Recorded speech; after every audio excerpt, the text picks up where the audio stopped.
So it's now 4 o'clock, so I think we're going to start. So I'd like to welcome everyone to the first session focusing on the Greenland and Antarctic ice sheets. Today we have 5 presentations, and the second part of the session will be tomorrow at 9 o'clock, and we also have a poster session which will also take place tomorrow. So please post your questions for the speakers in the chat. And if we have time at the end of each presentation, we will take a couple of questions. And in case we run out of time, we invite the speakers to reply in the chat to the remaining questions after the talks. So to kick off this session, we have Louise Sorensen, Senior Researcher at DTU Space, who is going to give us a keynote on the Greenland and Antarctic ice sheets. So over to you, Louise. Thank you. I will just try and share my screen.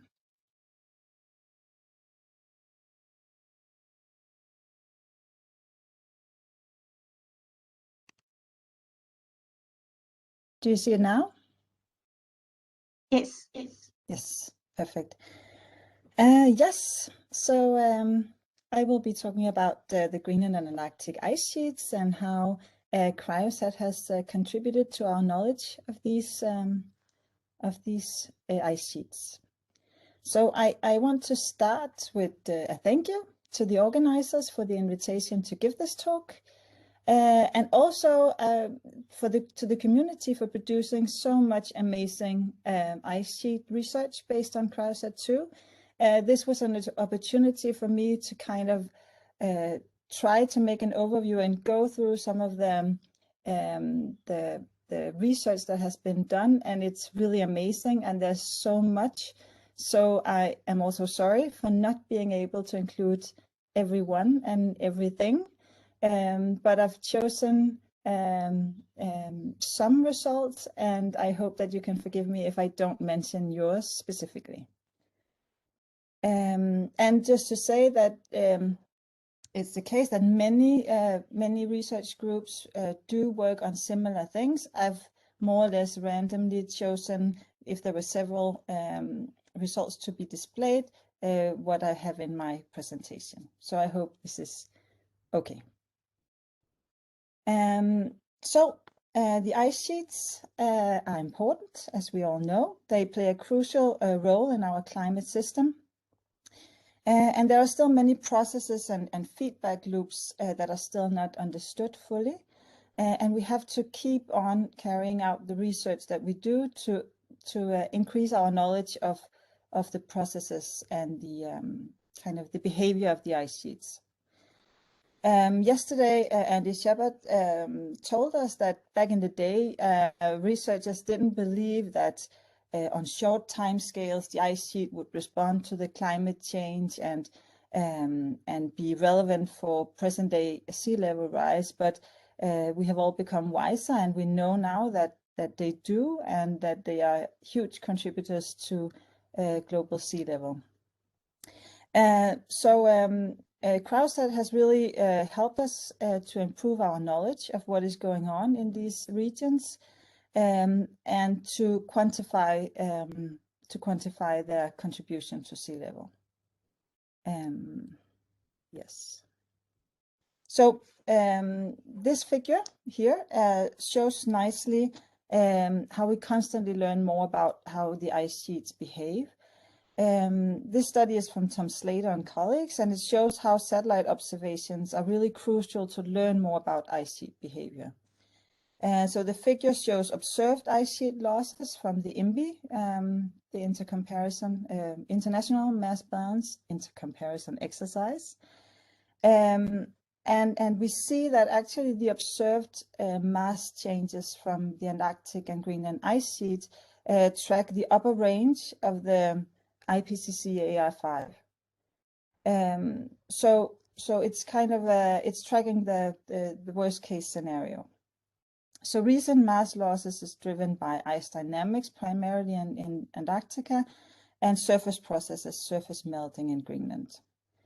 So we have to ensure that our ice sheet models that are used to produce these projections that are shown here account for short-term variability in the atmosphere, the oceans, and the climate in order to accurately predict what will happen with future sea level rise. So CryoSat has played a key role in IMBY, and this initiative, the IMBY initiative, has really been fundamental in creating a common ground in the community of ice sheet research. So another aspect where we have become wiser, I think, and we've changed our understanding and the way we speak about it and our terminology is regarding sea level rise, sea level change. So we found out that it really doesn't make a lot of sense to talk about global mean sea level rise. It's much more relevant to talk about relative or regional sea level rise. So this is a figure from a study by René Forsberg some years ago that shows the relative sea level rise caused by present-day mass loss of, to the left, the Greenland Ice Sheet, and to the right, the Antarctica. And this really shows that it really very much depends on from where we have our contribution to the sea level, what the relative sea level rise is. So instead of talking about global sea level, we really have to talk about sea level fingerprinting or regional sea levels. And in that context, it's really important to know from where the contributions come. And this is also where CryoSat is really helping us to define these regions. Yeah. So I wanted to start with the ice sheet topography and kind of our ability to map the topography before we had CryoSat-2. So I dug out some older figures here. The left one is not the best quality, but it was what I could find. So the left one is a digital elevation model from ERS-1, and it really represents the state of the art from when it was published. It's produced by Bamber and colleagues in '94. So the inclination of the earlier radar altimeters that did cover most of the ice sheet, so that's ERS-1 and 2 and ENRISAT, they did allow for most of the Greenland ice sheet to be mapped. They had a maximum latitude of 81.5, I think, north and south. But rather large part of the Antarctica ice sheet was still unmapped. So we can really see that in the DEMs produced from these measurements, we do not have a lot of information in that polar gap. Both ERS and ENRISAT data has been reprocessed afterwards or continuously, and we have seen improved data sets since then. So that was what the Antarctica or the Antarctic ice sheet used to look like, and this is what it looks like after we had CryoSat data available to us. So several DEMs have been created from this data set, but this one is produced by Tom Slater, and we do see this clearly improved spatial resolution. We see improved spatial coverage. We have a much smaller polar gap. And this one is produced from 6 years of CryoSat data from 2010 till 16. And it has a modal resolution of 1 kilometer. And it does a far better job at estimating the ice sheet topography at the ice sheet margins, which is really challenging for the previous altimeters. So with this map, they were able to map 94% of the grounded ice in Antarctica, which is much more than previous DMs. So with CryoSat, we know a lot more about what the ice sheets actually look like. Going to Greenland instead, this to the left is a figure of what the Greenland ice sheet used to look like, or how we were able to map it. So it's the figure to the left shows a DEM based on data from ERS-1 and GeoSat. And we can see that GeoSat only provides data for kind of halfway up the Greenland ice sheet, whereas ERS actually covers most of the ice sheet. It's kind of tipped towards the north, but most of it. This DEM that was created by Jonathan Bamber and colleagues was really state of the art for many years. I used it myself a lot of times. But we can see that the conventional altimetry struggles near the margins. You can see that in the kind of coverage plot in the upper left, that we don't have a lot of useful data near the ice sheet margins, and that's due to the steep topography, and the conventional radar simply has a hard time there. So they used also other data sources to have a complete coverage in that DEM. So an example of kind of the advances that we had with CryoSat-2 is an example from Veit and colleagues from 2014, where they created this DEM based on CryoSat-2 data, and you can also see the surface slopes that they were able to produce.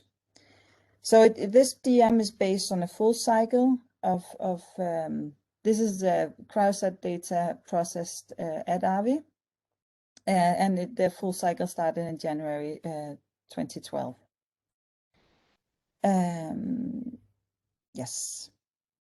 So we really see the capabilities of mapping these areas has really improved with the inclusion of CryoSat-2 data. So besides mapping topography, the radar altimeters that we have been using for several years provide extremely important data sets of elevation changes, meaning thinning or thickening. The surface elevation change has been identified as an essential climate variable, meaning a key indicator that describes Earth's changing climate. And as a community, we've worked really hard to produce robust and reliable surface elevation changes from radar altimeters, and CryoSat has been a key player there. So these are some of the results that we saw from the early missions, the ERS and ENVISAT missions. So the one to the left is from Wingham and colleagues, and shows elevation changes from the ERS altimeter from 92 to 96. And these results covered 63% of the grounded ice sheet of Antarctica, had a resolution of 1 by 1 degree.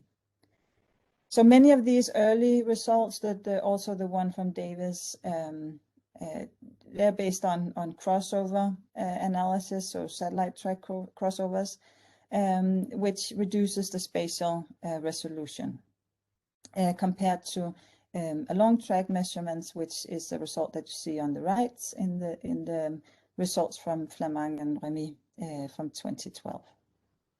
But we still had this huge hole in the middle, which is not super nice.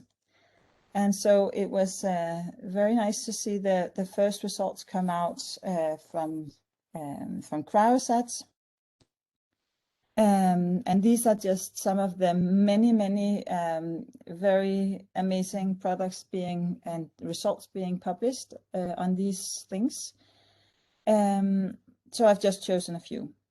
We can see that besides the advances in the data, there's also a development in the color scale. So we've moved away from the one that is not so well for colorblind people. So I think many appreciate the polar one instead. But on the left, we see results from Veit and colleagues. They analyzed 4 years of CryoSat data. And I think it's clear to all that CryoSat has really improved our knowledge on these changes, on this essential climate variable, the ice sheet elevation change. And the spatial resolution and coverage was just unprecedented when these results came out. On the right, this is especially clear in this figure, and the Shepard and colleagues show 5-year mean elevation changes from different radar altimeters, starting in 92 with ERS-1.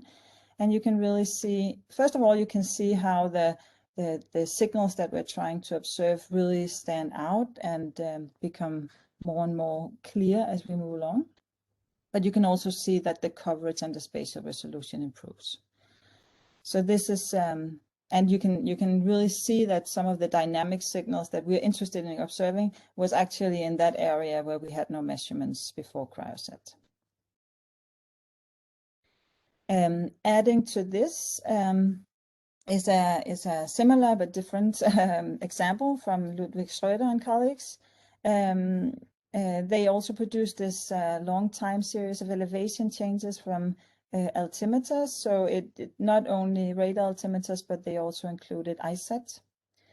The time period is even longer than the previous slide. So it starts in 1978 and ends in 2017. They included GeoSat, CSat, GeoSat, ERS-1, 2, ENRISAT, ICESat, and CryoSat-2. And they actually, it's a really nice study, and they go into detail about also the precision of the measurements, and it's clear that CryoSat really performs well. So this is nice. Moving to Greenland, which is kind of where I have the most of my research focus. These are some of the early results of elevation changes over Greenland from radar altimetry. So we have the one from Johannesson to the left and Kirill to the right. They have opposite color scales, but they do see similar signals. We do see the thinning near the edges of the outlet glaciers, the thickening in the interior. But we actually also do see that in the right figure, those thinning rates near the outlet glaciers are stronger than on the left, and that's just by including 5 more years of data. So it's really something that does change rapidly.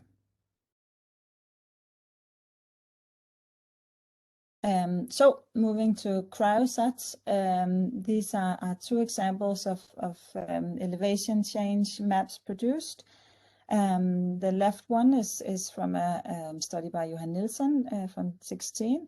And we do see this really nice coverage also near the margin where the conventional altimeters were struggling.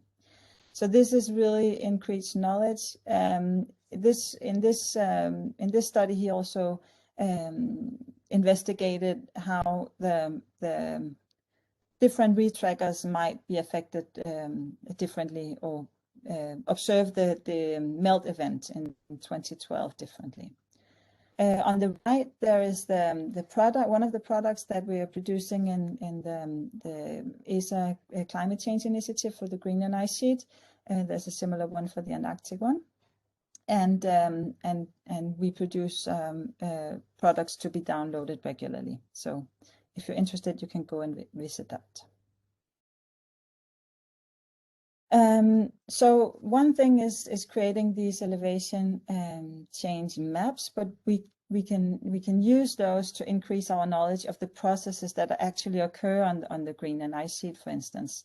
And here it is a result from the IMBI paper of 2020, where we in the upper panel see the elevation changes from the altimeter, so the observations. And below we do see an output of an RCM, HIRHAM5, so it's a surface mass balance model that predicts elevation change. And so in theory, if we could completely believe that the model predicted the surface processes correctly, the difference between these 2 estimates would give us the dynamic response, or the dynamic behavior of the ice sheet. So in this way, the radar altimeters can really help us look at the different processes occurring as well.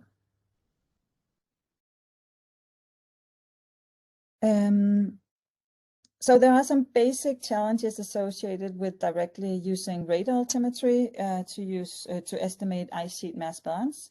So fundamentally, we have to take into account that the radar penetrates into the snow. And the radar is not reflected at the snow-air interface, which can be problematic when you want to convert volume into mass. So Sebastian Simonsen tried out a new approach. I think he will be talking about this one later. I just want to show it also. He described a method to derive mass balance from radar altimetry that doesn't require modeling or assumptions of radar penetration. So he took advantage of a previous study that we made several years ago based on ICESat, and he created a calibration grid to apply to the whole time series of radar altimetry. And he get this really nice time series. It's the, I don't know the color, green bluish one, that matches really well with the other methods that we have available. So that's the GRACE method and the input-output method. But you will hear more about this later. So one thing that has really been a game changer for ice sheets monitoring and glaciers and ice caps is the possibility to do swath processing in the regions that has a sign mode mask, as you can see. This is important because these regions cover all the margins of the ice sheets where conventional altimetry has issues. And also because this is actually the part of the ice sheet that is changing the most. And even in the standard SARIN processing, you tend to measure the topographic highs within the satellite footprints, leaving the lower parts unmapped. So here, swath processing has really provided advancements since it allows us to unfold the entire waveform and retrieve elevations in the swath also away from the POCA, point of closest approach. We've seen some really nice results for small ice caps and glaciers also, but that's not the topic here. So here you can see in the upper left, you can see an example of how much the coverage is increased by using the swath processing. So we move from POCA to swath, and we go from point estimates at the topographic highs to full coverage. You need to do some tuning, or you can kind of change several parameters in your swath processor. And in the lower left corner, you can see a result from a recent publication on how to optimize your swath processor. So on the right, you see, I mean, some of the front runners, you can say, in this swath processing has been Earthwave and Noah Gumelin and they have produced this CryoTempo Eolis data set of swath processed elevations from CryoSat, and this is a result over Jakobshavn that is really a challenging region for altimetry because it's in a depression. So it really has changed. Yeah, I think I'll skip that one. Another amazing usage of CryoSat swath data is You have 1 minute left. Yeah. Okay. Is the detection of activity of subglacial lakes. So we can see by looking at surface elevation changes how possibly lakes beneath kilometers of ice drain and fill again.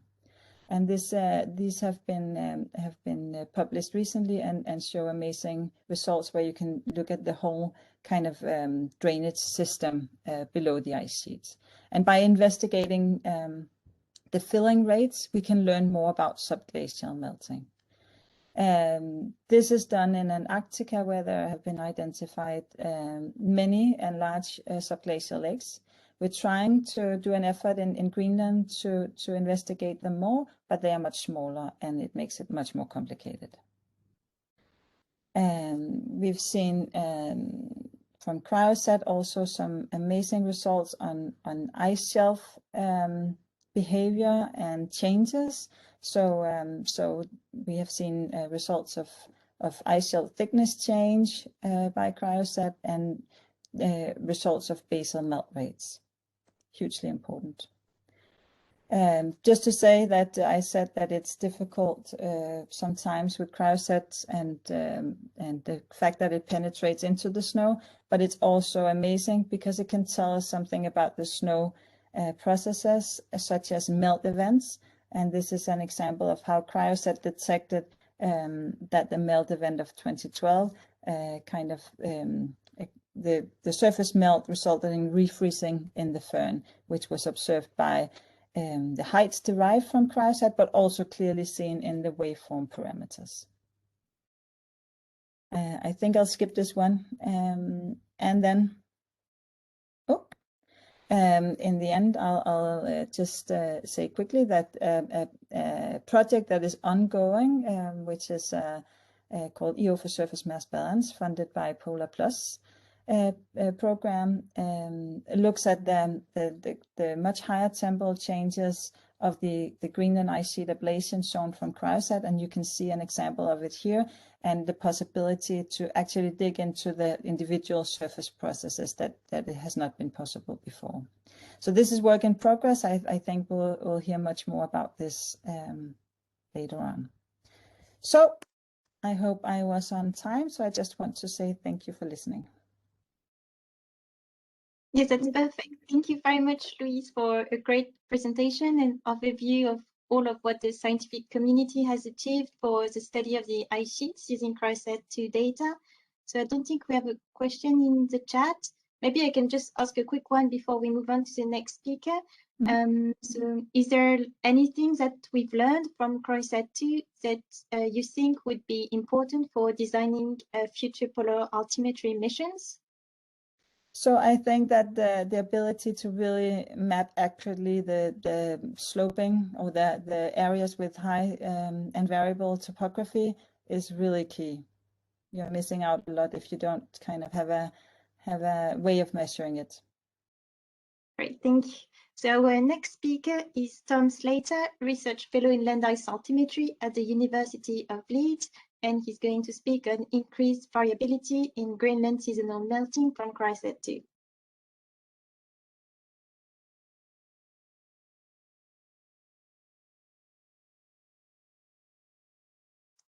You're muted, I think, Tom.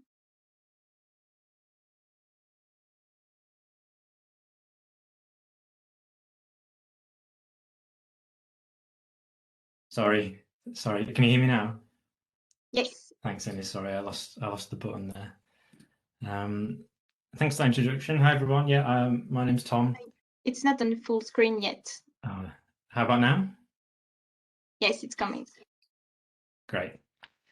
So yeah, my name's Tom. I'm a postdoc at CPON in Leeds. And Louise has set me up really nicely there, so thank you for that, Louise. I'm going to directly continue from the last slide in the last talk and talk about using CryoSat to resolve seasonal elevation changes in Greenland, and along with that, hopefully demonstrate the exciting potential of using CryoSat to monitor surface mass balance processes from space. And as Louise just mentioned, and as Sophie mentioned in the opening session yesterday, there's a critical need for these observations because they can be used to improve ice sheet models and projections of sea level rise. So hopefully this work contributes towards that. And I'd just like to acknowledge my co-authors listed at the bottom there from various institutions in the UK and Europe. This work would not have been possible without these, so thank you very much. Just a brief outline, I'll just set up a bit of background and the context of this work. I might repeat a bit of what Louise has said, but just like to frame the context of the work here. Then I'll talk about partitioning CryoSat to elevation changes, then the seasonal cycle of melting and snowfall in Greenland, and then some work that we've been doing towards using CryoSat to arrive at a record of Greenland runoff, and what we can learn from runoff in Greenland in recent years from that. So Greenland's mass balance is the net effect of mass fluxes at the ice sheet surfaces, which is primarily snowfall and runoff, and ice discharge into the ocean through its marine terminating sectors. Greenland has been losing mass in recent years, contributing about 11 millimeters to global sea levels since the 1990s. And this plot is from the INBI paper, Louise mentioned earlier, and is the cumulative mass loss split into the surface dynamics and the total in dark blue. And this sea level contribution has accelerated. And along Antarctica, this acceleration is faster than any other component in the cryosphere. And although ice discharge has increased linearly, which is the cyan figure, the cyan line in this figure here, the recent imbalance has primarily been driven by a decline in the net SMB, and you can see that in the green curve on the right. And this is due to the regional climate warming and runoff increasing. Sorry to interrupt. We're seeing slide number 2. Is that your intent? Oh no, sorry. Thanks, Walter.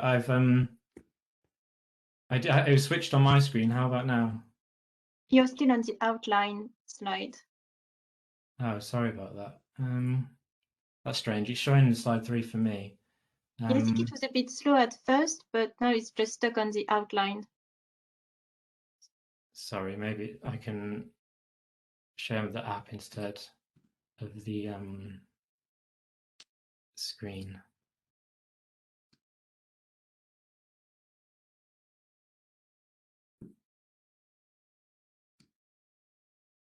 Matteo, can you start the presentation for Tom and then he just tells you for the next slide? I've made some tweaks since, so I would prefer to share mine if it doesn't work. Can you see it now? No, it's still the outline. I've actually stopped sharing and it hasn't. Maybe I need to. Yeah, it says we're still viewing your screen. Questa cosa qua required tools. I'm not actually getting. I'm only getting an option to share a file now. Oh, here we go. Sorry. Okay, something is moving now.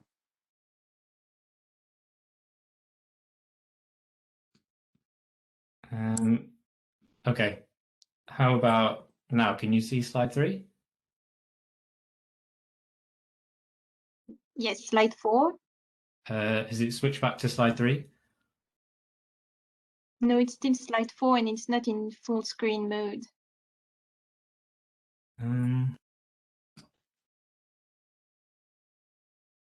Maybe it'll come up. It's slide 3 in full screen. Okay. Sorry, I think it might be. Is my voice? Is my audio coming through? Okay. Yes, very good. No, I don't miss my internet. Anyways, just let me know if feel free to interrupt me if it happens again. Sorry about that. So I just finished on this side. Can you see slide 4 now? Just check. No, it's still slide 3.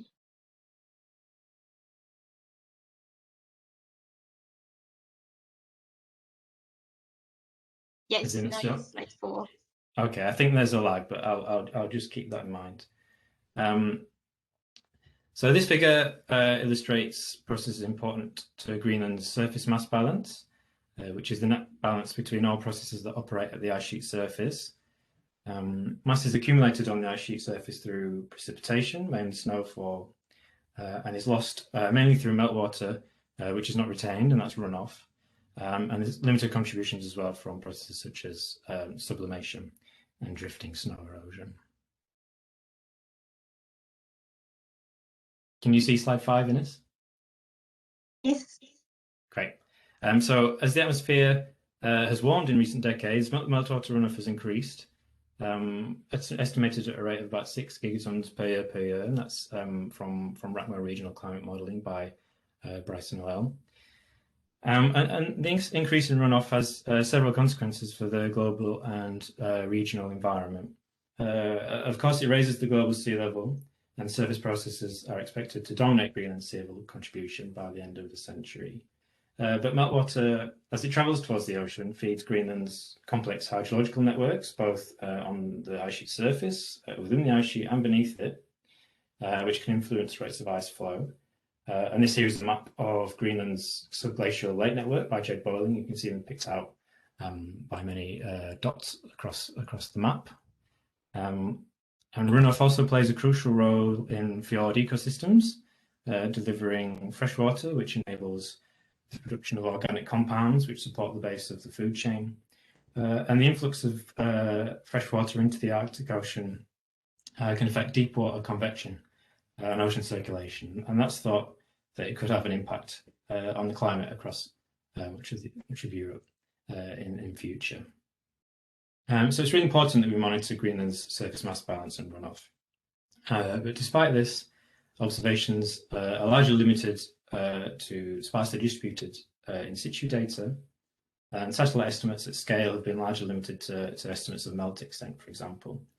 So this figure on the left is another one from the paper that Lee showed in the last talk, but it's a different way of looking at the data. So on the left you have the rate of sea level contribution from the IPCC. I have 5 reports in the boxes, so lower, mid, and upper, and then INBI estimates with black dots, and the spread there shows the interannual variability of this over that period, which is 2007 to 2017.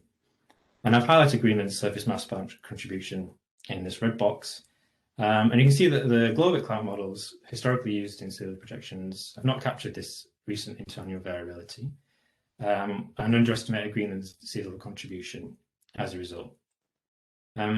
Regional climate models do a much better job at this and are nowadays the principal source of ice sheet-wide surface mass balance information.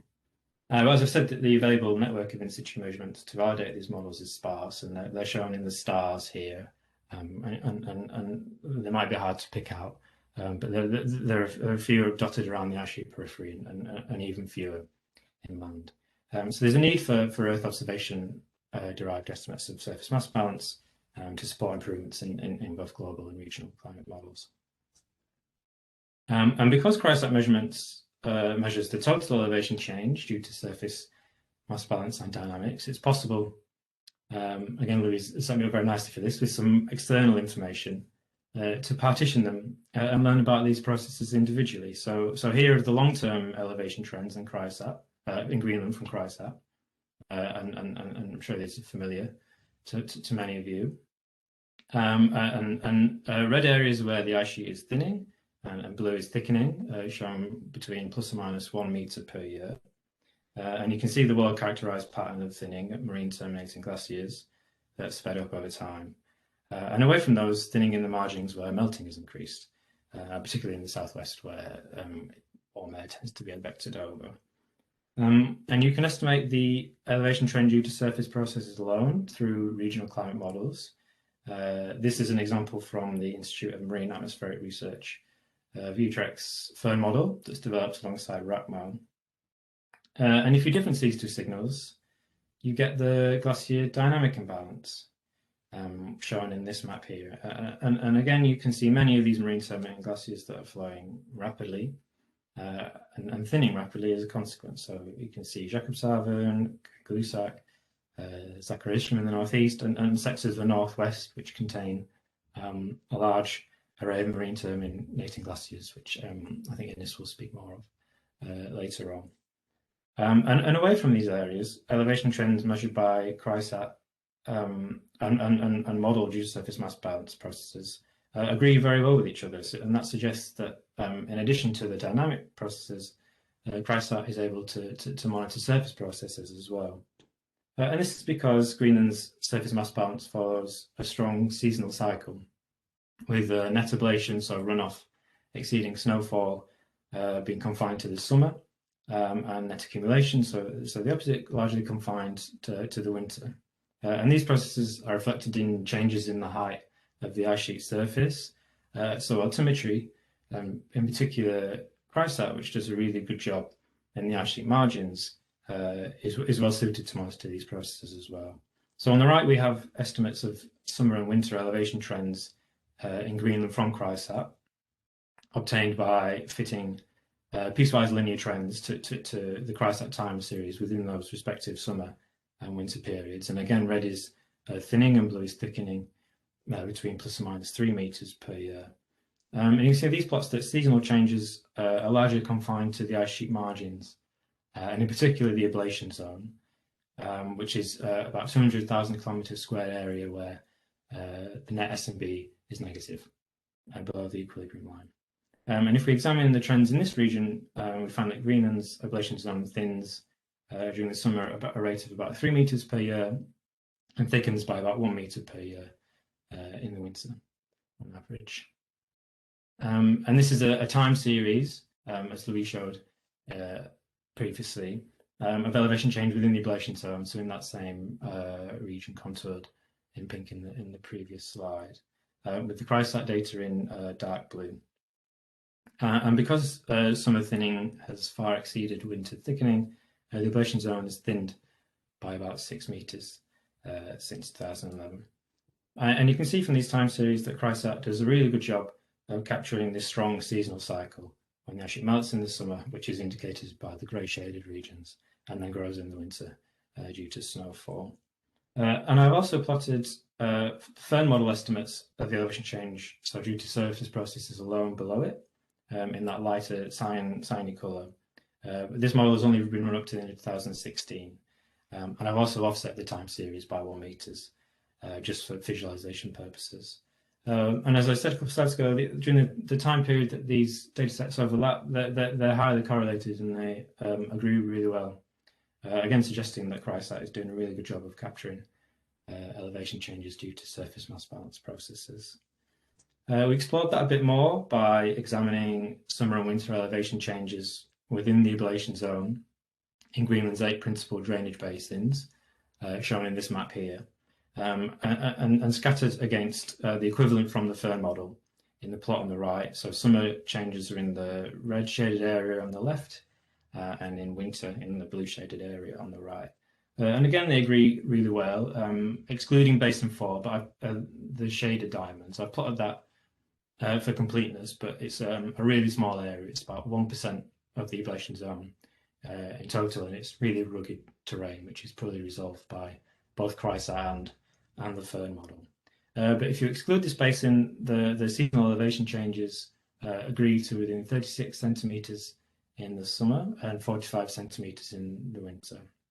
And although differences between these data sets may arise due to signals of ice dynamics in certain areas not considered in the Fern model, as I showed a few slides ago, or uncertainties within the individual data sets themselves, their close agreement, regardless of this, suggests that seasonal elevation changes observed by CryoSat are primarily driven by surface mass balance. And indeed, interannual variations in summer elevation changes recorded by CryoSat reflect changes in atmospheric forcing. So looking at the relatively cool period between 2013 and 2015, for example, the summer elevation change in the ablation zone recorded by CryoSat was 40% lower than that during 2012 and 2019, which were warm years that saw persistent weather patterns promote record levels of melting and runoff. And we can take this a step further, because seasonal changes observed by CryoSat are driven by surface mass balance, and particularly in the summer, this is largely or nearly wholly dominated by ice melting. We can use CryoSat measurements to estimate ice sheet runoff. But in order to do that, there are a few things that we need to address first. We need to identify and remove areas of long-term dynamic imbalance, because in these regions, their elevation changes are not solely due to surface mass balance. So to do this, we use a combination of ice velocity data over the past 30 years, and I've just mapped the availability of that of those data in the left. And we combine that with the dynamic elevation trends that I showed previously. And also, because runoff occurs even when the ice sheet is in steady state, we then need to account for the elevation signal associated with the steady state divergence of ice and isolate the contribution due to surface mass balance anomalies alone. To do this, we assume that away from these dynamic areas, thickness changes due to ice divergence are approximately equal to the long-term SNB mean.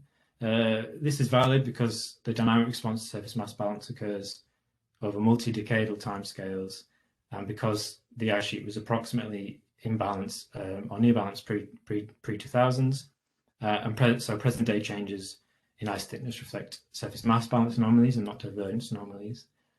We can check this by comparing modelled dynamic and surface mass balance related thickness changes in the absence of any direct observations being available. And these are estimates, model estimates at the end of the century provided by Heiko Gölzer from the latest ISMIP-6 ensemble. So the total thickness changes on the left, the dynamic is in the middle, and the S&P on the right. Again, red is thinning and blue is thickening between plus or minus 100 meters a year, and the green contours and the middle plots are the areas that we've identified to be in a state of dynamic imbalance using the methods that I described in the previous step. And even in this case, when the ice sheet has been out of balance for several decades, surface mass balance related thickness changes are 30 times higher in magnitude than those due to dynamics. You have 1 minute left. Okay, thanks. So this suggests that present day thickness changes reflect surface mass balance anomalies and we're valid in using the long-term S&P mean as a proxy for study state divergence. And we then convert these elevation changes to mass, assuming fixed densities in 2 zones. So we use the density of ice in the ablation zone, which experiences about 80% of the total runoff, and the density of firn in an inland area, which is about the same. It's blue in this map here, the same in area, but only experiences about 20% of the runoff on average. And we estimate the density here using a selection of firn cores obtained in the region. Just to note, this approach is a simplification. We neglect any snowfall in this summer. So, I've lost my slides. Can you see them?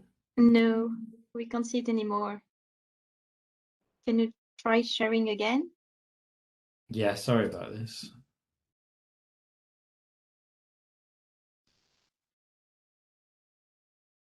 My computer does not like WebEx. Can I eat into my time for questions, and then I'll answer them in the. I'm happy to answer them in the chat.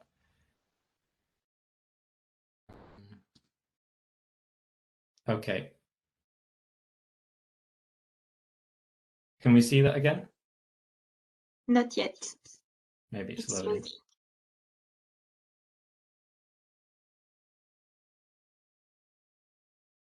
How about now? No, not yet.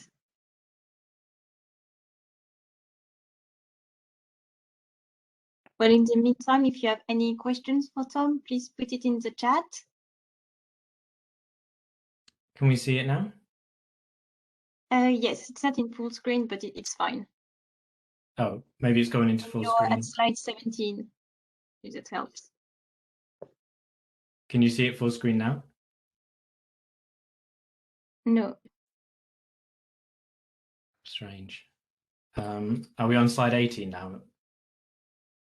It's still on slide 17. Oh, yeah, now it's full screen, but slide 17. And if you could just say quickly the slide number you're at so that we can keep track. So I'm on 18. Yeah. Full screen or not full screen? Full screen. Yeah, go for it. I think there's a real lag because I'm not full screen anymore. Anyway, I've only got 2 slides left, so I'll be quick.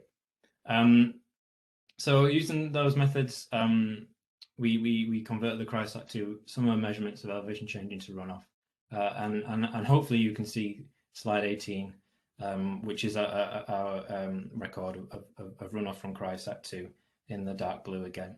And on the top, the summer elevation changes split into the principal elevation changes, principal drainage basins, sorry, from CryoSat between 2011 and 20, and from the firm model beforehand. And on average between this period 2011-2020, runoff according to CryoSat from Greenland was about 360 gigatons per year, and we've also plotted it from 2 regional climate models, so RACMO in orange and MAR in red, and during the period that they overlap, they agree well with each other. So within their respective uncertainties in all years, and to within 47 gigatons per year with RACMO and 60 gigatons per year with MAR, similar to the estimated uncertainty on our on our CryoSat measurements. And in addition to the magnitude, CryoSat does a good job of capturing the interannual variability. And during this last decade, where we have CryoSat measurements, interannual variability in runoff was exceptionally high compared to the long-term record. So a maximum spread of 280 gigatons per year, a standard deviation of 99 gigatons per year, which was twice as high as the last decade and 60% higher than the previous 3 decades. And this suggests that freshwater outflow from Greenland will become more variable as the climate warms, and this behaviour should be accounted for when accurately predicting long-term sea level rise. So I'm really sorry about all those technical difficulties. I hope that was coherent in some way, and that you can see my key points. I'll stop there. Thank you. Yeah, thank you, Tom, for this very interesting presentation and showing that how we can derive runoff from CryoSat-2. It was really interesting, and even despite the technical difficulties. There's no questions in the chat yet, but we're running a bit late, so I propose that we move to the next speaker. And our next speaker is Sebastian Simonsen, a senior researcher at DTU Space, who's going to present a new Greenland mass balance estimate derived from radar altimetry. Yes, hello. I hope I don't have technical issues as well. My internet broke down just before the coffee break, so I hope I can share everything this time, but we'll see. You should be able to see the full screen now. Yes, that's perfect. And the celebrating minions and everything. So that's because it's a celebration we have this time around. It has been a long record of elevation change from CryoSat, and we start to get the full of it now. But we really need to also acknowledge, as we also heard yesterday, that we are in a really unique position, and we have more altimeters in space than ever before, which can monitor the ever-changing polar areas. We have CryoSat, of course, we have Sentinel, we have Antarctica, or Sorel, and a number of others capturing parts of the ice-covered areas. We have some mission objectives from CryoSat, and I would pretty much say that we have achieved, as also shown by Louise in the previous talks and earlier today, a lot of the science goals for CryoSat. We have measured the continental ice thickness, and I would also claim, and I will build further into this during this talk, that we also determine the contribution from the Greenland and Arctic ice sheets to global sea level rise. I think we should also look a little ahead and just remember ourselves on the new objectives, and as Tom also just showed, that actually being able to map the meteorology of ice sheet is also a key knowledge to gain from altimeters in space. And that's going to be really, really interesting to follow this development in the coming years. Louise already showed this plot, but this was pretty much an eye-opener for me when we did this study back in 2014-15, related to the melt event in 2012 in Greenland. And basically what we saw and what we plotted here in the middle was the surface of the Greenland ice sheet 2 months before the July 12th melt event and 2 months after the July melt event, and then just subtracted the two surfaces. And what we basically saw was the whole surface shooting up about 2 meters in the interior part of the Greenland ice sheet. And that was coming from doing a lot of firn modeling. Quite impressive to see how the altimeters were actually measuring changes in the firn as they were happening. Basically coming from a regime where the KU band altimeter penetrates the upper 2 meters of snow, and then coming to this ice lens just a couple of centimeters or tens of centimeters below the surface. And that's what we clearly see in this study and in this picture here. And if you don't believe there was a lot of melt, there's a small picture of Kangerlussuaq Airport and the Watson River just next to it, and you can see how the glacier just contributed with a lot of meltwater outflow exactly at this time of day.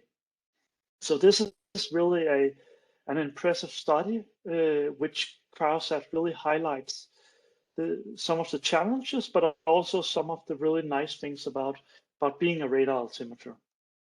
It's not a new thing. We did also a study some years, or actually it came out the same time, where we compared the elevation change measured from IceSat and the elevation change measured from ENVISAT, processed in basically the same way, using the repeat track algorithm.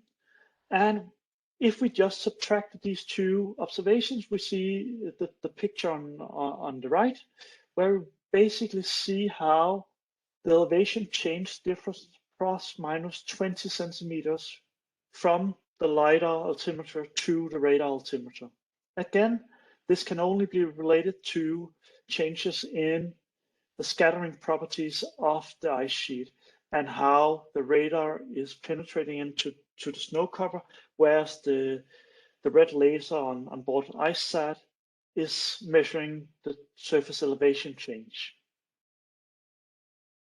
If we go to KU band and look at the Antarctica SAREL measurements, we basically see similar issues here. We have plotted the basin in the LM areas, the basin elevation change in all the different basins in Greenland. And you can basically see that sometimes the blue KU band record goes down, where the red KU band record, sorry, the blue KA band record goes down, and the red record from CryoSat goes up.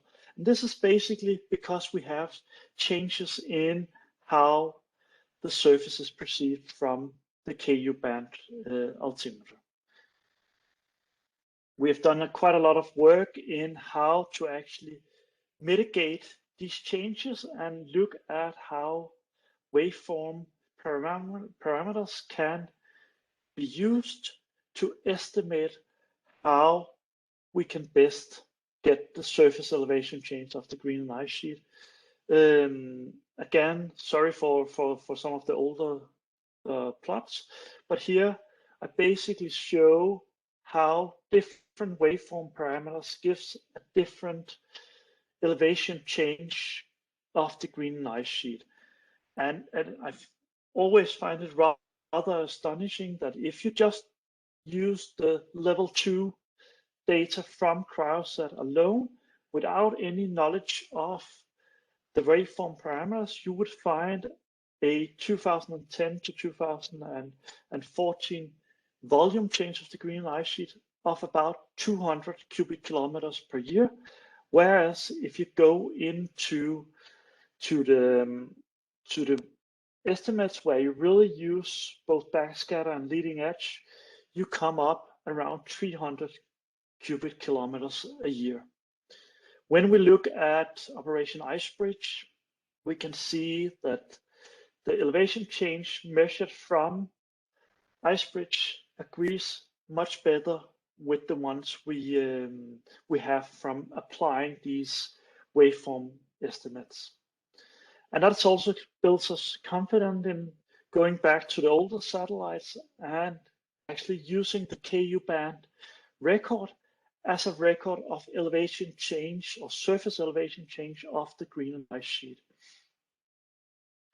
This is what you're seeing here, and you've seen it already a couple of times throughout this session, that we can basically map the ever-changing Greenland ice sheet throughout the time of ERS-1, ERS-2, ENVISAT, CryoSat. And more recently, we have expanded the time series within the Copernicus Climate Change Service, C3S, to also include Sentinel-3A and B satellites. And this is what we show here. I've put a small QR code down in the left corner where you can directly access the data record at the climate data store. But over on the right, you can see how the thinning of the ice sheet is spreading more and more inland as we progress toward present time. And this is the elevation change since January 1993. So this is a record where we are fairly confident that we have some kind of estimate of surface elevation change. Now we have elevation change, we want to go to mass change. And I always like to take this fairly simple example along, which is done during both Louise and I's PhD studies, where we evaluated ICESat measurements, used a Föhn model to derive the change in airspace inside the Föhn, and then combining the change in air volume of the Föhn and the elevation change from ICESat with an estimate of the appropriate density of the volume change to derive a map of mass change of the Greenland ice sheet. This basically just follows the derivation of this glaciological equation of how is the elevation change related to changes in accumulation, in melt, in ice discharge throughout time. So we can basically use the altimeters to get mass change if we are certain that we have a record of surface elevation change. This record was compared to other studies. I just show you here the sector estimates from GRACE in gigatons per year. Again, an old study, I apologize for that, but this was highlighting the ICESat-1 era. So we are approaching to get a new and exciting results from ICESat-2. But basically, we can see that the mass budget is showing similar trends along the Greenland basins. And when we use this corrected ICESat record, corrected from changes in the Föhn air content, we agree basically with all the other methods. We can also partition, and that's the strong part about the input-output method or the mass budget method, that we can partition the input in snowfall and the outflow of glacier and the discharge.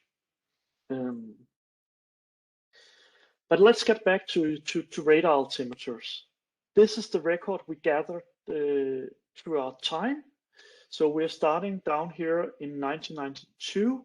And if we just use this simple equation and doing business as usual, we'll get a mass balance record, which is shown here in the cyan. And we also plotted down here the equivalent sea level rise estimates. So this curve would give a sea level equivalent of about 8 millimeters of sea level rise since the beginning of the 2000s. If we add the ICESat estimates, which I just showed you before, it's a bit lower. It's about 230 gigatons here in the period from CryoSat or from ICESat from 2003 to 2009. And just to build confidence that we're not doing something completely stupid with the ICESat record, I also plotted the input-output method, which provides estimates long back in time and the GRACE time series here in mass change rates, and they agree quite well with the ICESat, but we also see quite a disagreement with the altimeter record. And we also see it gets closer here when we start to have CryoSat into account, but we are still missing some of the interannual variability in the record.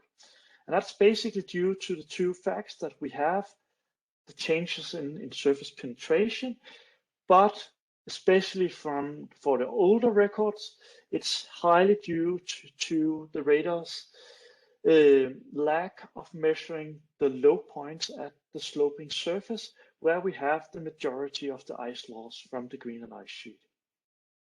So we need to do something about this challenge. We could go back to the firn modeling approach and basically try to model the change in radar scatter. That would be one approach. So basically building a multiple firn approach where we have both modeled firn compaction and we have modeled radar scattering. We could also drill into the work of Tom, which used deconvolution of the radar waveform and actually estimated the surface penetration of the radar and thereby moving the tracked surface to a real surface elevation change signal. However, I chose to do something rather simple, to basically look again at our mass balance estimates from ICESat, and then look at this simple approximation of mass balance from radar in the same time period, and see what would happen if we just divide the two fields, basically building a simple linear calibration between the radar mass balance and the ICESat mass balance. If we look at how they relate, we actually see there seems to be some kind of signals inside this rate out here, or this calibration field out here, that there is some relation between the estimates from ICESat and the estimates from radar. So there's some signals we need to tweak out, but we still also need to remember that this is a static field. We can only derive this field from 2003 to 2009, where we have the observations from ICESat. So basically what we did in our study was to take our 2003 to 2009 calibration field, put a lot of trust to machine learning, and try to get monthly maps of the calibration field from 1992 to 2020, basically going from this static field to a varying field throughout time. So this was basically the challenge. Going back to the parameters again, I tried to plot some of the correlations between the different parameters, and we see here that throughout the longitude we see a change in this calibration factor, and we can see longitude is here, latitude elevation and elevation change, and then when we cross we see how the two parameters are mapping each other. We don't see any strong linear trends or anything we can basically model easily. So basically what we did was to go to Python and use just this scikit-learn environment to try some of this supervised machine learning techniques like nearest neighbors, decision tree, random forest, neural networks, and some of the boosting algorithm, to feed them with these data sets and try to see how we could derive the scaling field between the radar mass balance and the laser mass balance. What we found from this analysis was that we built a decision type, or used a decision tree type algorithm, but we needed to add some of the boosting algorithms because the distributions are a bit screwed in going from the normal distribution, which is used by the decision tree. So we basically needed to upsample our sampling of the model field.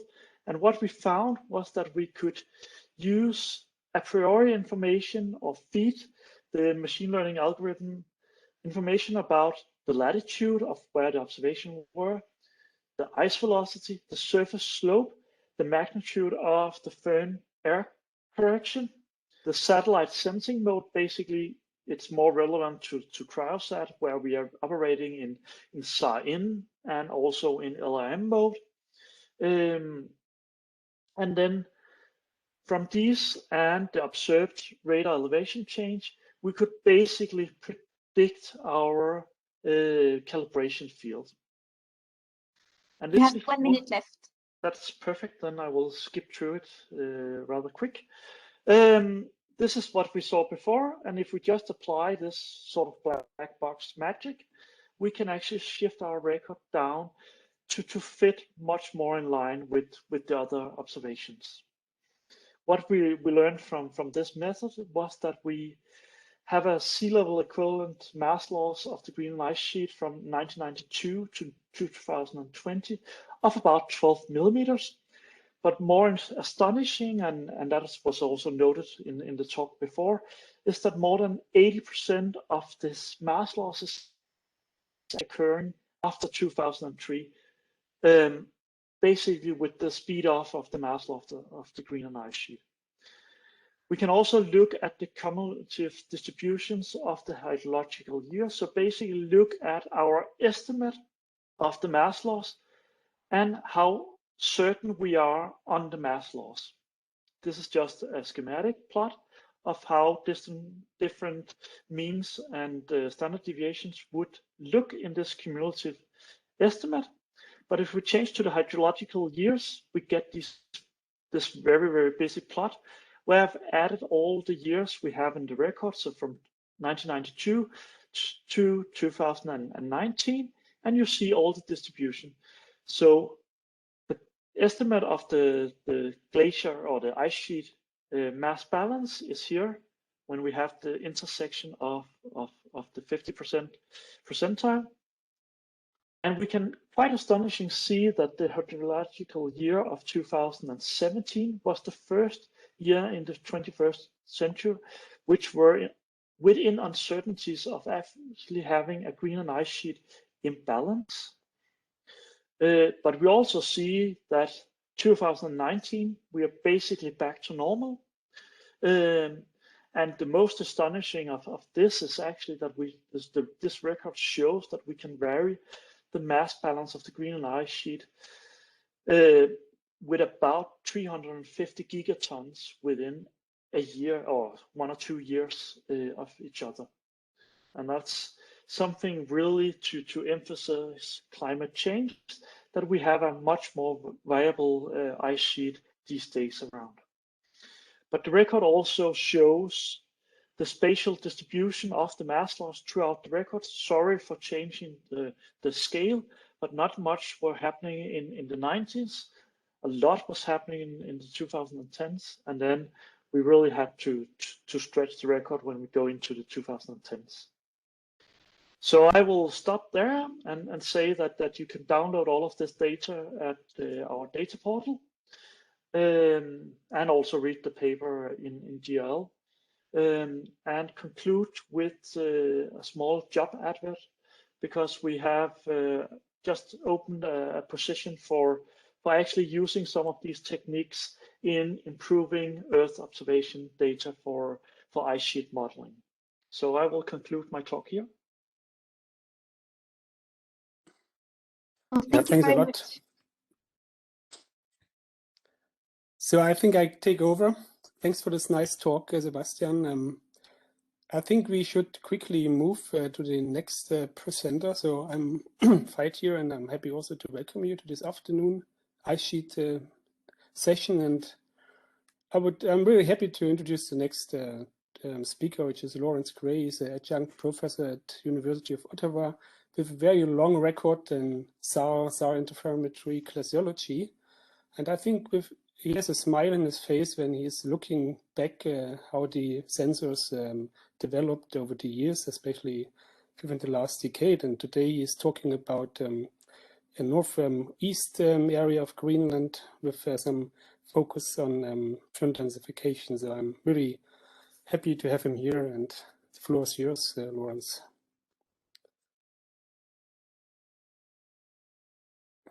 So you have to unmute. We can't hear you.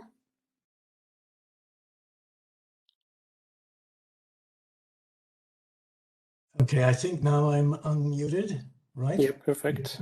Good. Okay, I'd like to begin with a big thank you. A thank you to Tommaso and all the CryoSat teams that have worked so hard to make this system such a big success. And thank you also for organizing the symposium. Okay, I'd like to, let's see, why isn't that? Okay, these are the topics that I'd like to cover. First of all, a slightly different way of estimating runoff, and I'll illustrate that from the Humboldt Glacier in northern Greenland. The second thing I'd like to do is, again, thanks to CryoSat, we have the resolution both in time and space to detect and estimate mass loss from surging glaciers. And I'll illustrate this from a glacier on eastern Greenland. Then I'd like to look at the volume change of the periphery of Greenland and show that in some cases, not all the time, but some cases, CryoSat data itself can help you estimate the firn densification and help in the transition to from volume change to mass loss. And I've just included one frame from a nice YouTube video, which actually shows the sediment-rich meltwater rising to the surface in front of the Humboldt Glacier. Okay, so how do we estimate runoff? When I submitted the abstract, this wasn't published. Now it is published. So there's a short paper in the cryosphere, and I will try and go through this fairly quickly because there's much more detail there. The idea is to look at the input and output, the mass input and output from various basins. And here, the first basin is between gate 1 and gate 2, and it's constrained by flow lines derived from velocity field. Then the next basin is between the gate 1 and gate 3, and then gate 1 and gate 4 for the third basin. And to measure the input and output masses, I need velocity data and I need ice thickness data. And here is the velocity history over the CryoSat period for one point in the gate at the terminus of the glacier. And happily, the summer spike in speed doesn't happen at the upstream gates. So using the velocity and using ice bridge and bed machine thicknesses, we can estimate the flux of ice going through the gates. I also need the accumulation, and I've used the MAR regional climate model. Thank you, Javier Fetvais, for that data. Okay, and here are the results for Basin 1, which is the small one, basically in the ablation zone, and Basin 2 out to the second gate. And those are in blue and red. And the volume units are in cubic kilometers of water. And the big runoff years were 2012, 2015, and 2019. And the low years were 2013, 16, 17, and 18. And the first thing I'd like you to notice that in the low runoff years, the Basin 1 and Basin 2 runoffs were essentially the same. In other words, in the low runoff years, most of the runoff is in the low elevation regions closer to the terminus. I think this shows also the value of having data every year. The CryoSat data, the processing I use gives you height every year rather than fitting a sort of model through the year-to-year data. That's also interesting in that in 2012 we had high runoff, much higher than 2013, but the ice flux was as high in 2013 as it was in 2012. And we can also look at the cumulative ice runoff, ice flux and runoff. And in fact, for this glacier, thanks to the increase in speed after 2014, the flux of ice it was larger than the cumulative 9-year runoff. Okay, the next topic I'd like to talk about is detecting and estimating the mass loss from surging glaciers. Now, on the left, I've got the area of Greenland covered by the sarin component, and this is very similar to results that have already been shown. But what I have is a year-to-year height change, and in the eastern part of Greenland here in the Geikie Peninsula, I was surprised to see a couple of small areas with very large height losses in the CryoSat period. And using this data and blowing it up and showing where it is, you can see that this red area in the CryoSat time frame has actually lost over 100 meters of ice elevation. So it clearly is something happening to the Sortebrae Glacier. The other area that's losing height is the Borggraven Glacier. Okay, now we know that Sortebrae, this glacier, is a surge-type glacier, and it last surged between 92 and 95. And we know that from the work of Tavi Murray and Hester Giscoot, who published papers in this area almost 20 years ago. Now, they noted that the speed increased and the terminus advanced. And the background image here is actually one of the nice RADARSAT mosaics created by Ian Jochen. And in fact, that uses the RADARSAT-1 data. So the time period here, the terminus of the glacier is around 2000. But look at what's happened now. This is a recent Sentinel image from September of last year. And now, despite the fact that we've lost a huge amount of elevation, the terminus has retreated significantly from the position back around 2000. And the other good news here is that Icebridge flew this glacier in 2011, 2014, and 2017. And I'm sorry, there isn't time to talk about that data, but it complements the CryoSat data, and it actually shows the recession of the terminus and actually the height at the terminus. Okay, so what can we do with the CryoSat data? We can create a mask and look at all the data in that area, and then look at the average height change. But first, I should tell you that this is one of the challenging jobs for radar altimeters, to measure height change in a valley glacier when it's surrounded by mountains. And in fact, when looking at the data here, the point of closest approach data is not useful. By far the most useful data in this situation is achieved with swath mode data. And all the blue dots here, maybe 6,000 to 7,000 of them, are obtained mostly with summer swath mode data. And here in the middle is the height change of the average of that area. And you can see each point has a little cross. The horizontal bar there indicates the time period in the CryoSat data that was used. And the vertical bar indicates an estimate of the error. And you can see that the height loss, the average height loss from summer of 2013 to the summer of 2020 was over 90 meters. And now we can estimate the volume change. We know the area, we know the average height change. So the volume lost is about 3.7 cubic kilometers of ice. And remember, the terminus is about there. Now,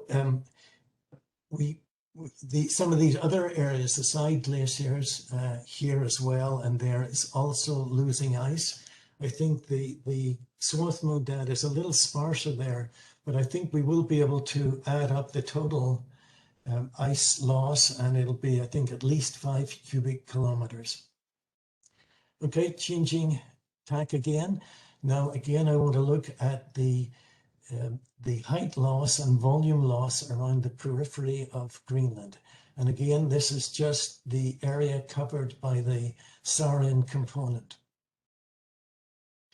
And again, we have a solution for every year.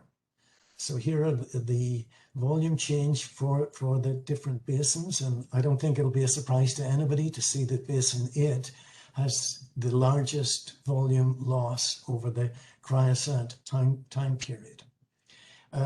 Basin 6 and 7 are here, but I think those are underestimates. They're clearly beyond that area. There is significant height loss. Basin 4 is a little puzzling, perhaps. It shows an initial high loss and then fairly stable after the fall of 2012. Basins 2 and 3 again show similar results to others, but it's interesting now that we can show that between the fall of 16 and 17 and then to 18, this basin actually increased in volume. And the same for Basin 2, small increase in volume for Basin 2. Okay, adding it up then, initially up to the fall of 2012, a high rate of loss of volume. It slows down a little bit, and then a small increase in both 2017 and 2018, and then again a large loss of volume for 2019 and again to 2020. And again, I'm concentrating on data in the fall period, trying to minimize any effect related to a varying bias between the surface and the CryoSat detected height. So the x-axis here is the time period for the CryoSat time window, and vertically is the measure of the statistical noise. But that doesn't tell the whole story. There can be bias errors that creep into this data, and I think it's more likely that I'm underestimating the volume loss than I'm overestimating it. So I've added this red ellipse here to hopefully cover the possibility of bias errors creeping into it. Okay, let's talk a little bit about firn densification. And I need to emphasize at first that firn densification is a continual process. It's happening all the time, particularly in the summertime. And it's even hard to measure in the field, and it's certainly hard to measure with satellite data. Nevertheless, what I want to show is that with CryoSat data, we can, at least sometimes, detect the effect of unusual warming in the accumulation zone. And I'd like to use some of the data from the Humboldt the Humboldt Glacier to illustrate this. In this blue area here, there's some 45,000 CryoSat height estimates. And thanks to having that number of estimates, we can now look at the average height change of that area with a fairly high temporal resolution. And I hope you can see the bottom plot with the 3 red arrows. Here, the temporal window is 30 days. And you see that in the summer of 2012, there's a fairly dramatic, almost 50 centimeter drop in average elevation. Again, in 2015 and 2019. And we know these are the summers in which there was surface melt extending to higher elevations. So thinking back to the little exercise I did looking at runoff, I made an account for these. So in terms of doing the mass balance for that large basin, if I had not corrected for these height changes, then the result for the runoff would have been pretty pretty poor. It simply wouldn't have been credible. But having made these corrections, it made it a little bit more reasonable. Okay, now, as I said, it's not possible to do this kind of approach everywhere, particularly in Basin 4-3. This is the challenging area for, I think, radar altimetry. We've got very high accumulation there, 1 to 3 meters of snow. We've got high slopes, and the high temporal variation in height is relatively complicated, and it's hard to deconvolve, if you like, firm densification with changing properties of the waveform and the way the CryoSat data is responding to that. There is some more information in this area in this reference here. It's a little bit better in the Basin 6.1 here. For example, above 2,500 meters, you can see a height change in that area that I'm pretty sure is not associated with a mass change. But again, I think that the approach that others have taken and that we've heard about already in this session, coupling models with other data, I think that's the way to go to try and improve the transition from a volume change to a mass change. Okay, I'd like to summarize now and emphasize that I think the SARIN mode of CryoSat is particularly successful for glacial ice monitoring. We can study areas there that were not possible prior to the use of this interferometric and delay Doppler approach. For some basins, it is possible to estimate runoff, glacier basins. I think that approach will become easier in the future whenever there is more data on velocities and better data on ice thickness. As I showed you, we even have the resolution to detect glacier surges through the height change, and then we can measure the volume change and study glacier surges perhaps more thoroughly than in the past. And again, I think the transition from volume to mass, this is a challenging area, but I think in some areas at least, CryoSat results can help in that job. And I think I'd like to finish there. Thank you. Yeah, thanks, Lawrence, for this excellent overview, and I'm being perfectly in time. So we have time for questions. I only see one question in the chat which might be not related to your talk. So from Dorota, do you see effects of underwater glacier melt in Antarctica? But I think I'm not sure to whom this is related.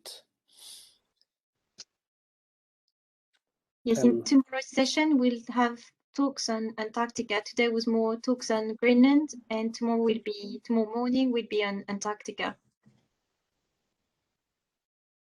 So, okay, then maybe we can keep this question for tomorrow, the morning session tomorrow, and go directly to the next speaker, which is Ines Sotasaka. She's a PhD student, nearly finished, and she's at the University of Leeds, and we'll talk about Northwest Greenland ice sheet elevation and mass, and especially focus on changes in time. So the floor is yours.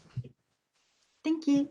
So I'm very happy to have the opportunity to talk after all these nice presentations. And in my talk, I'm also going to try to show how useful CryoSat-2 observations are to look at changes in the elevation and mass of the Northwest sector. So the Greenland ice sheet is a major contributor to global mean sea level rise, and it has contributed about 20% to the global mean sea level since 1993. And in recent years, ice losses from the Greenland ice sheet have accelerated as a consequence of widespread retreat and thinning of outlet glaciers, and also from reduced surface mass balance. And about a third of Greenland's total ice losses come from the northwest sector, which has contributed 4.4 millimeters to global mean sea level rise since 1972. And this sector is a very interesting region to look at from space. It has a large number of marine terminating outlet glaciers, which have all experienced a widespread retreat, which was triggered by ocean-induced melting. And on the figure on the right, you can see that the coastline includes a large number of these glaciers and that they flow at speeds exceeding 1 kilometer per year. And on the left-hand side, you can see in red the ocean warming, and in blue on the ice sheet, the increase in annual runoff, with the yellow circles showing the retreat distance of the different glaciers. But you can also see that the pattern and the magnitude of retreating and thinning of the different glaciers is complex, which suggests that their response to oceanic forcing is strongly modulated by the bed topography and their fjord geometry. So here I used 24 million observations from CryoSat-2 satellite altimetry to estimate surface elevation change, volume change, and mass change of the northwest sector. And I compare the estimates of elevation and volume change to airborne laser altimetry measurements. And I also compare the final mass balance derived from CryoSat-2 to independent estimates from satellite gravimetry and the mass budget method. So first of all, we compute surface elevation change from CryoSat-2 measurements by fitting a least square model fit to observed elevation measurements within square grid cells of 2.5 kilometers. Here is just an illustration of this procedure in a grid cell located in the coastal Saharan area on the right, and in a grid cell located in the interior of the ice sheet, where CryoSat-2 operates in low resolution mode on the left. And we also correct our elevation change data for the vertical displacement induced by the solid Earth's response to past and present day ice mass changes. So we correct for the GAA, and this correction results in an average subsidence rate of 1 millimeters per year across the sector. And we also correct for the elastic rebound caused by present day ice mass changes. And this results in an average uplift rate of 2.4 millimeters per year. And from that, we found that the surface is lowering at a rate of 18.7 centimeters per year between 2010 and 2020 over the northwest sector. And as you can see on the map in the blue colors, which shows the thinning, all of the thinning is concentrated around the margins of the ice sheet, where the surface has lowered at a rate of 42.7 centimeters per year. And on the other hand, elevation changes in the interior within the LRM zone are much smaller, and they are the result of a combination of snowfall accumulation as well as fluctuations in radar penetration depth. And for instance, we observe an elevation increase of about 25 centimeters in the LRM region after the 2012 melt event. But these fluctuations are short-lived, and over the course of a decade, the main scattering horizon seems to have recovered to its pre-melt situation. So the next thing that we did is to evaluate the rate of surface elevation change determined from CryoSat-2 by comparing it with two independent estimates derived from airborne laser altimetry from NASA's Operation Icebridge. And when we compare these two data sets, we find a good agreement between satellite radar and airborne laser data with a mean difference of 6.5 centimeters per year and standard deviation of 31 centimeters per year, which is also in agreement with previous studies that have compared satellite radar and airborne laser data. And when we compare over the LRM and Saharan regions separately, we find mean differences of about 3 centimeters in the interior and 8 centimeters in the margins of the ice sheet. So now that we have derived surface elevation change from CryoSat-2, we derive mass change. And to do that, we multiply the elevation change recorded within each grid cell by its corresponding grid cell area. and by using a simple model which involves a spatially variable density.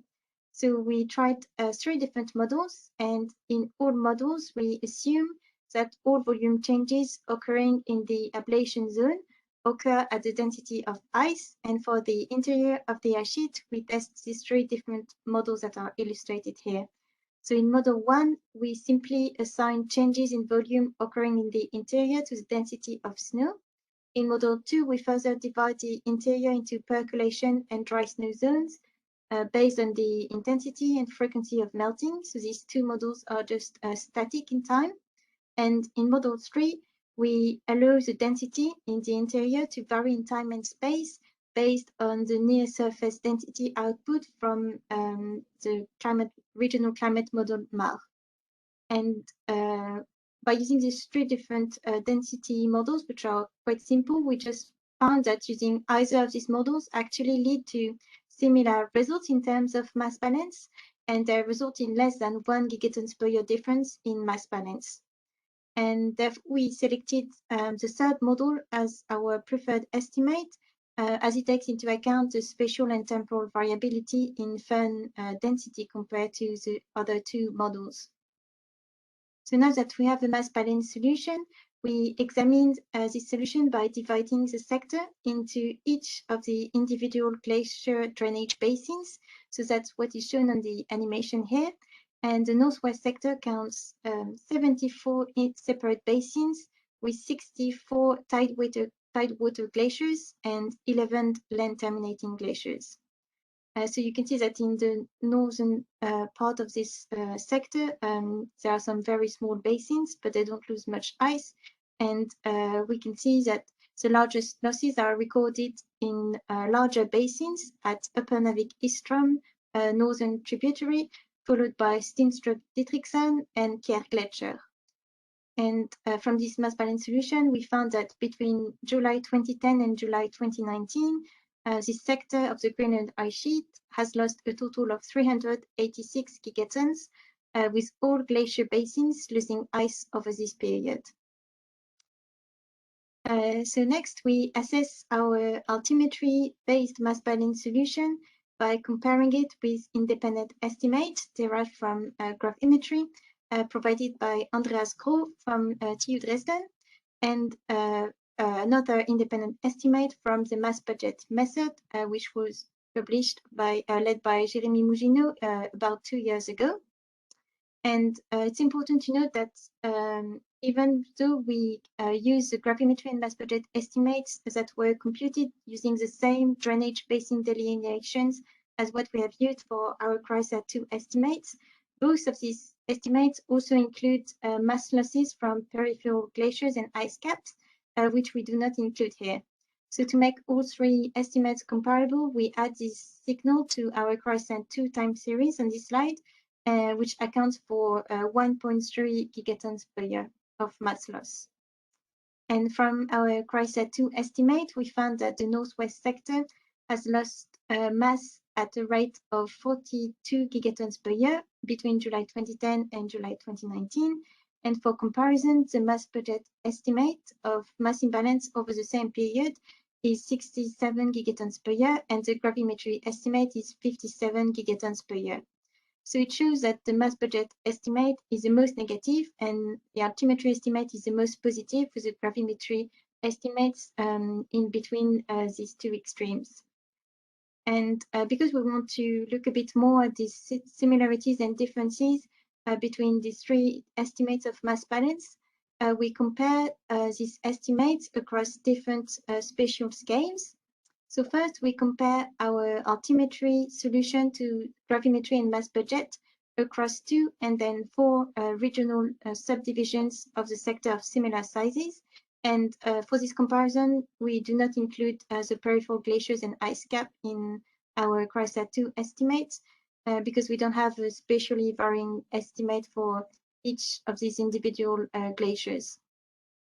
So when divided into 2 regions, we found that CryoSat-2 underestimates mass losses across both regions.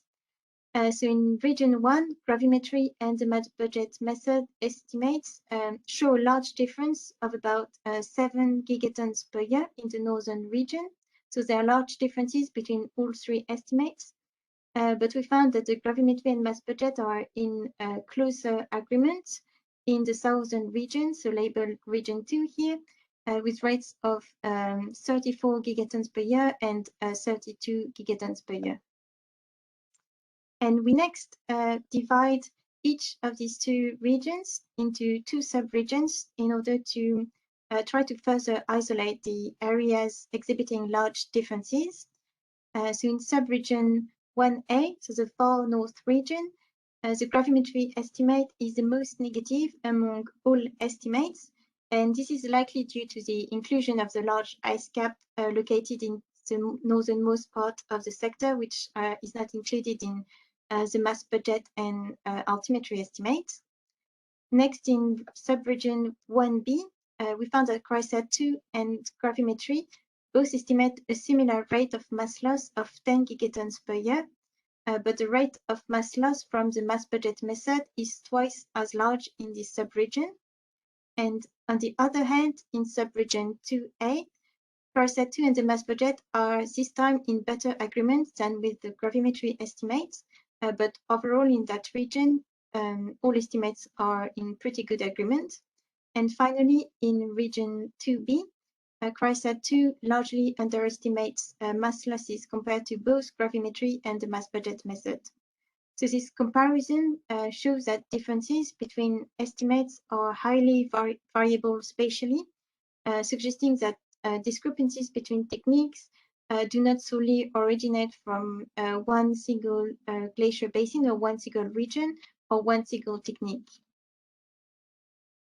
So next we go to finer spatial scale and we compare mass balance estimates from CryoSat-2 altimetry and from the mass budget method within individual glacier basins. So we do that within 73 glacier basins. And overall, we found a good correlations between our CryoSat-2 estimate and the mass budget method. And at the scale of individual glaciers, differences between mass budget and altimetry are within 0.5 gigatons per year in 54 basins. And in the basins where differences are greater than that, then the mass budget method yields larger ice losses than our CryoSat-2 estimates in almost all instances in 17 out of 19 basins. And the largest disagreement between the two techniques is recorded at Steenstrup-Dietrichson and Kjær glaciers, with differences of about 4.5 gigatons per year and 3 gigatons per year. So now that we've seen that there's large differences between mass budget and altimetry, we'd like to investigate a little bit further the origins of these differences. And in order to do so, we examine the data sets that are involved in the compilation of the mass budget estimates, and especially in the discharge estimates. And so the discharge component of the mass budget, the output, is computed from observations of ice velocity and ice thickness change that are recorded within a defined area close to the center of each glacier at their terminus. But in some basins, observations of either ice velocity or thickness change are not always available. And in their absence, steady state conditions are assumed, which could bias the discharge estimate. So what we did is just to look at what data sets were used in the computation of the discharge in the individual glacier basins of the Northwest sector. And we found that no velocity or thickness change data were used in the computation of the discharge estimate at 26 glaciers, with 9 having velocity data but no thickness change data, and 2 having thickness change data but no velocity data. And we found that the largest, we found in the previous slide, that the largest differences in mass balance between altimetry and mass budget are at Steenstrup-Dietrichson. And you can see here that in these particular basins, no velocity data were used in the computation of the discharge estimate, which could explain the large bias between altimetry and mass budget at this particular basin. And we also investigated whether the differences could this time come from a lack of CryoSat-2 observations close to the grounding line, where the ice losses generally occur. And in order to do this, we computed the fraction of the area sampled by CryoSat-2 within 25 kilometers from the coast. And we found that at least 30% of this coastal region is sampled by CryoSat-2 at all glaciers. And at 68 of the 74 glaciers, over 50% of this coastal region is sampled by CryoSat-2. So it shows that there's no significant gaps, or at least there are no variations in the spatial coverage of CryoSat-2. And therefore, we believe that it might not be the most significant factor that lead to differences between the mass imbalance estimates, at least at the scale of individual glaciers. So to briefly summarize, we have found that northwest Greenland lost ice at a rate of 42 gigatons per year between 2010 and 2019. And we found that over this time period, all glacier basins lost ice during this period. But when we compare to independent estimates from satellite gravimetry and the mass budget method, we found that CryoSat-2 significantly underestimates ice losses. And we found that our altimetry estimate is the least negative across all regions. But the gravimetry and mass budget estimates alternate in recording the largest ice losses, showing that the differences between the three different techniques are variable regionally. And it has also been shown in previous surveys of ice sheet mass balance, that, like for instance in INBI, that usually the altimetry mass balance estimate is less negative compared to gravimetry and mass budget. And we found the same here in this sector of the Greenland ice sheet. And we also try to look at some potential sources of bias in our estimation of mass change from CryoSat-2. And this includes looking at biases in the radar elevation rates, because we found an overall good agreement with airborne laser altimetry rates of elevation change with a difference of 6.5 centimeters per year. But there remain localized important discrepancies in some parts of the margins of the ice sheets. And if we were to interpolate the differences between satellite radar and airborne laser rates of elevation change, we found that this could amount to an additional mass loss of about 12 gigatons per year, which would actually bring our CryoSat-2 mass balance much closer to the other estimates from gravimetry and mass budget. And in addition to this, fan compaction as a prescription of surface density, as well as the omission of peripheral glaciers and ice caps, could also help explain discrepancies between altimetry, gravimetry, and the mass budget estimates.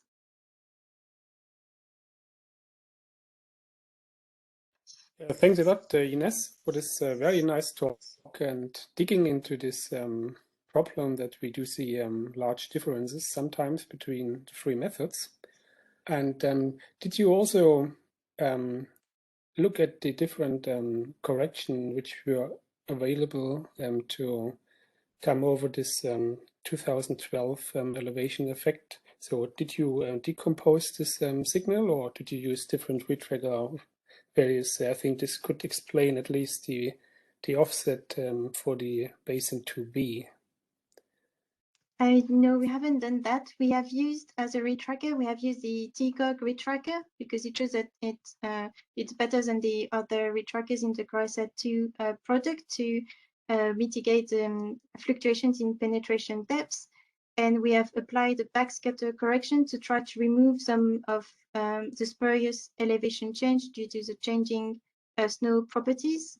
But we have to look a bit more closely to that, because we've seen that in the time series of in the LRM regions, we do see a little elevation increase after the 2012 melt event. Okay, thanks. So I don't see any questions here in the chat. So I would like to close the session. Thank to all contributors for this excellent talks. And now we have the post session for the ocean and marine geodesy. And tomorrow, I hope to find a lot of people in the ice sheet poster session, and also tomorrow morning for the Antarctic session. So thanks a lot, and have a nice evening, and enjoy, some people maybe, the soccer game this night.